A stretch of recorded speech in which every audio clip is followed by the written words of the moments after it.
It's a little-known fact rarely discussed on the campaign trail. My dad, by the way, was born in Mexico. And other Romneys still live there today. Far from the cheering crowds and packed campaign venues, Republican presidential hopeful Mitt Romney has extended family among the Sierra Madre. South of the Texas border in COLONIA, JUAREZ, are some 40 of his second cousins living in a thriving Mormon colony. The candidate has had virtually no contact with them.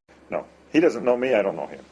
Okay, my brother ran into him on an airplane flight one time. But the Mexico Romneys don't seem to mind. He doesn't have a whole lot of Mexican culture embedded in him, and neither did his father. He didn't live here long enough. Romney's great-grandfather fled to Mexico from the U.S. in the late 1800s to avoid arrest for polygamy and start a Mormon colony with his 5 wives. It grew and prospered through ranching and farming and eventually included Romney's own father, George. When George was 5 years old, there was a revolution in Mexico, and as a result, the Romneys had to flee Mexico to the United States. George Romney built a life in the U.S., becoming Michigan's governor.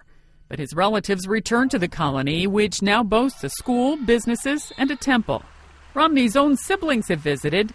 He hasn't. Mitt Romney has not felt terribly comfortable, it seems, talking about the family history, partly because of Mormonism and partly because of polygamy. Polygamy is no longer practiced in the settlement, but there are other issues Romney must navigate given his heritage, recently booed in a South Carolina debate. I think we have to follow the law and insist that those that have come here illegally ultimately return home, apply, get in line with everyone else. Romney's hard line against illegal immigrants from his own father's birthplace doesn't sit well with his Mexican family, and likely won't among Latino voters he needs to woo in the U.S.